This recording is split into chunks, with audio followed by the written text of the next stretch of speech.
think I want these two cards. I might not want a second spell scout. I think, what else do we want to cut here? I want to leave one Pride Mage in case he boards in something weird. Like, he's not playing a stock deck, so we're not 100% sure what he could be doing. He showed us counter spells, so I kind of want to leave in all these voices. Also, the tokens are pretty relevant. I think clogging up the board with Pian Crinolar seems great. Lark might not be the greatest because like he seems like a more aggressive deck. I'm gonna trim this and trim Pontiff and bring in 2 Helixes here on the draw. Are you okay, Declan? My oldest is currently attacking my youngest. Don't attack him. Don't do it. You wanna say hi, Declan? All right.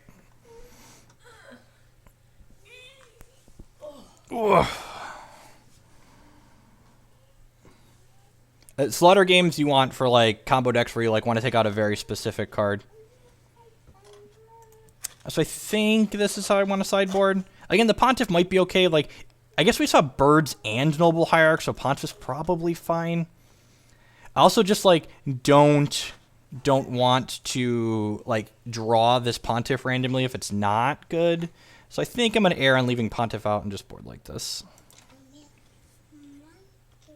No, I have two children. You're not crazy, and the kid did not just lose his hair. This is my youngest. The one with the hair is my oldest. Well, this hand's great. Got Lightning Helix and Birds and Snapcaster Mage and Voice of Resurgence and just like, what more could you want out of a hand of Magic cards?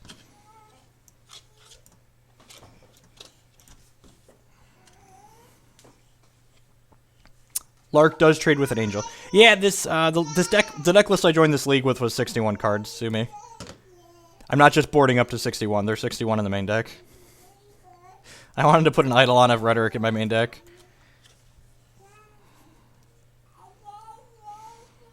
Green Snapcaster Mage is great. He even snapcasts back like lands and stuff. It's truly powerful. Yeah, man. Serum Visions off Noble Hierarch. I assume our opponent's playing like a Coral Helm Knight deck, and that's what he's doing here. This Helix good on the draw. I think Helix is probably fine. Like you saw that last game. Like having extra points of life seemed like it would have been very valuable in that last game.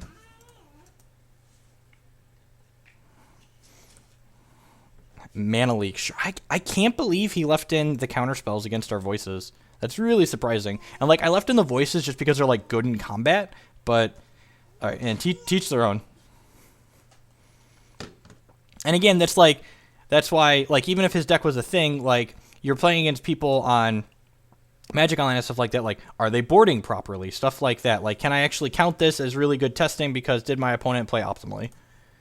All right, so Scavenging Ooze. So like yeah, so like now we get to Helix plus Voice this turn. That sounds great. Kill that guy. Bam, especially since we drew another Eternal Witness here. Declan just like wants to grab my mouse so bad. So bad. He wants it. Can you give me something for him to hold? There's like a 45-second delay from you talking in your video to them seeing and hearing it. Man, that's really savage. He is all right. Well, I'm glad we cut Lark. I wish I would have used Witness last turn. Like that's a card I wasn't expecting to play. Man, look at this combo here. The old Kitchen Finks Rest in Peace combo. I mean, like he's got us because like we have like our only 2 cards that interact with our. I guess Voice technically interacts with our graveyard. Like, but like these are we have very few cards that interact with our graveyard in this deck, and like we've just like drawn all of them.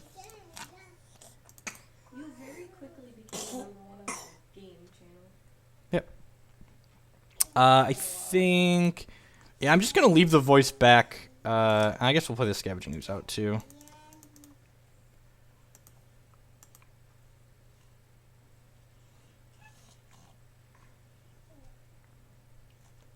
Yeah, man, you got to Resto. Look, he's playing Resto on his turn now. So, And his Exalted, like, the Exalted Gavany Township is something I always thought was a little awkward in these decks. Like, he's at, like, these two cards are at odds with each other. Like, Gavany wants him to go wide and attack with everything, but Exalted wants him to attack with a single creature. It is a good thing we left in that Pride Mage, you're right. Like, just chooses not to attack. Yeah, sure, man. You got it. So, like, if we draw... So, like, he has... I'm going to save this other Witness in our hand for now, I think. And, like, so we're just, like, a Chord of Calling away from going pretty crazy. Like, Chord for Kiki and, like, start Kikiing Voice. Like, that just sounds insane. Path to Exile is also going to be very good draw. Helix is medium. The Pride Mage would be fine, because it would allow us to take this Rest in Peace off the table and, like, start using our Scavenging Ooze and stuff. We're just going to keep drawing lands. Alright, good thing we got a couple turns here. He gets to activate Township at the end step now, though, which is unfortunate.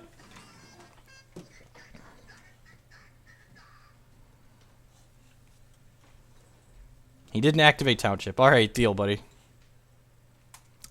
Kiki Voice makes an Elemental token every turn. Alright, so now we're dead in 2. We're taking 6. I guess we're dead in 3. And I have Bird to block for a turn, I guess. So Bird's chumping next turn. So we keep drawing lands, you know. Maybe I'm supposed to save that in case we draw Courser next turn.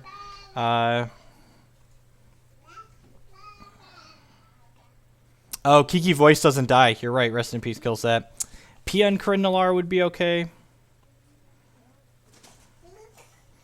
Alright, we're going to shuffle our sideboarding around a little bit and cut, like, the Scavenging Oozes. I'm not going to cut the Eternal Witnesses, because, like, he probably doesn't have that many Rest in Pieces. I'm glad we squeaked that game 1 out, since we decided not to draw spells this game. Probably going to play another Lightning Helix, because Helix seems reasonable this matchup. Especially if he's doing things like bringing in Rest in Peace, so we can, like, 1-for-1 Helixes against Kitchen Finks. Yeah, the Voice doesn't die. That's correct. I was incorrect with that assessment. Yeah, we're just going to go ahead and... So, like, 3 of the spells we drew that game got hosed by. And why is the draw card button even here, Magic Online, if I can't use it? Alright, Sideboarding Helix. I'm going to leave in 1 Fulminator Mage since he's got Township. He probably has multiple Townships, so I'm going to leave in 1 of those. Yeah, I think I'm okay with this. Like, 1 Scooze, because that might be useful, and then 2 Eternal Witnesses I think are still fine. Yeah, let's submit. Maybe we'll draw spells this game. It's a bold move, but we're going to try it.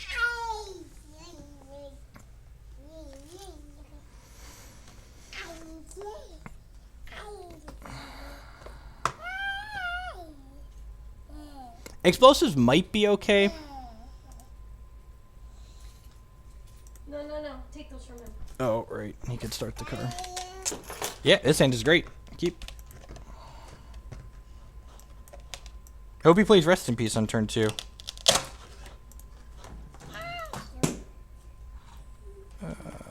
Temple Garden.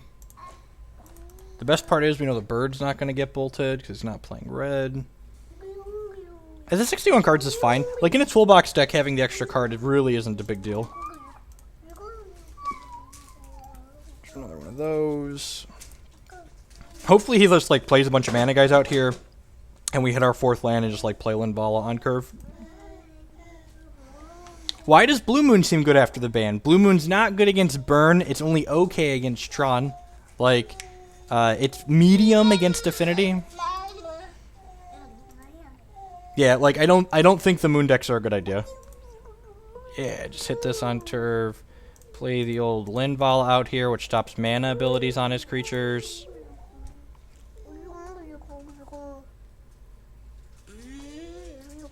I mean, Control has never been alive in Modern. Like, Twin was like the closest thing we had to a borderline Control deck. Probably chumping the Wall of Omens against his 4-power attacker this turn. Seems like reasonable to conserve our life total at this point. Like, we're far enough ahead that, and we're going to have, like, PN Corinne's to power. He's fine. Okay. Stop. I mean, Blue-White-Red does get better, because Blue-White-Red's worst matchup was Twin. It was basically a bad Twin deck. No, blue-white-red was not insane versus Twin. Blue-white-red is very bad against Twin because you couldn't close. Hey, look, another card that I can't activate because we have a Linval out. That's unfortunate. Grab another forest.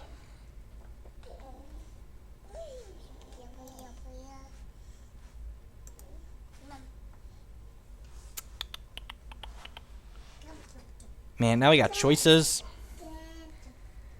I think I wanted to shove Pia and Corindalar because it gives us a bunch of bodies and buys us time. We could get greedy here and like try and wall into land and then play wall plus Pia, but I think that's just too greedy. Like we have Chord plus Kiki here. He had to spend a path on our Linvala, so hopefully that's going to give us an opening to just combo him.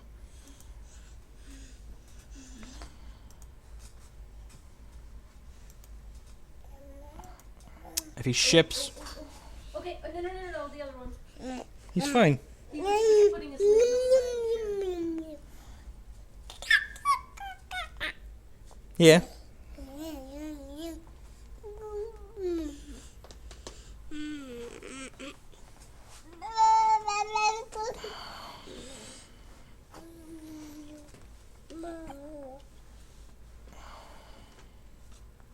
Pia does only cost 1 in terms of Chord. That's correct. The awkward thing, though, is you have to have a lot of green sources, so... Yeah, I think the Kiki line on the bird is really greedy for sure. And like he's playing more Exalted creatures, so like just like making 3 bodies here is just nuts. So like we're just gonna like put a Thopter in front of this and gain 6. So like Pia and Corinne is effectively like a gain 1,000,000. And then next turn we can play wall plus Chord for Resto after we block with Pia. Oh, God bless you, Declan. So we go wall. Okay, we have to hit a land to go wall plus Chord next turn. So we get 2 draws at it. I think that's fine. Untapped land. Yeah, we hit it. Sweet. So we go...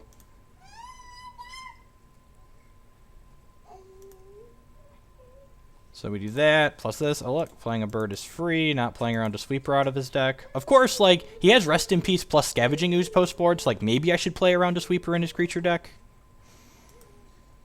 No, I don't play Pro Tours. I basically just play on Star Cities events. Wizards events have a huge monetary cost in trying to keep up with them. Alright, he has Resto. That's fine. But blink your Ooze. Do it. Do it.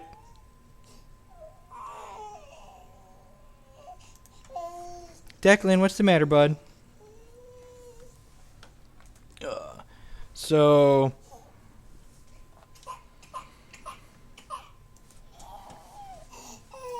Alright, so we're going to block with the Thopter here. What's your plan for Tron? He's just attacking with everything. Alright, deal, man.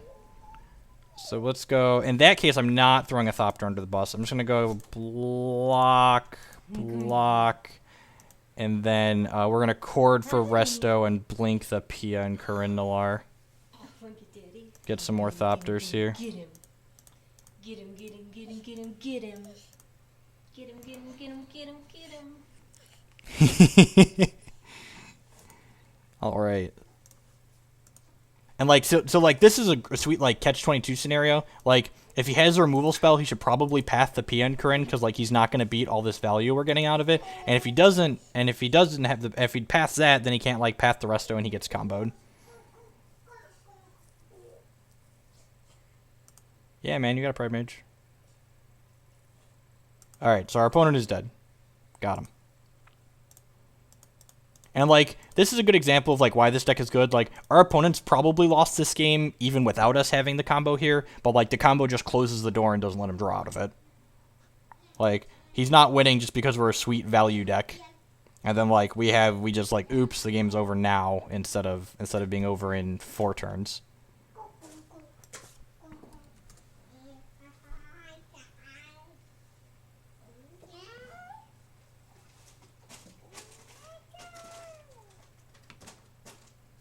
Alright, we're 3-1. We threw away the match against Burn because I kept some bad hands. Probably could have mulliganed. There'll be an archive so you can catch it on there if you want to see how badly I played that matchup.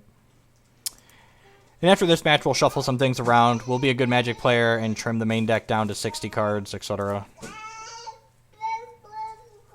What are the odds Affinity and Tron feel the wrath of the Bandhammer? Everyone is going to be playing. I mean, maybe.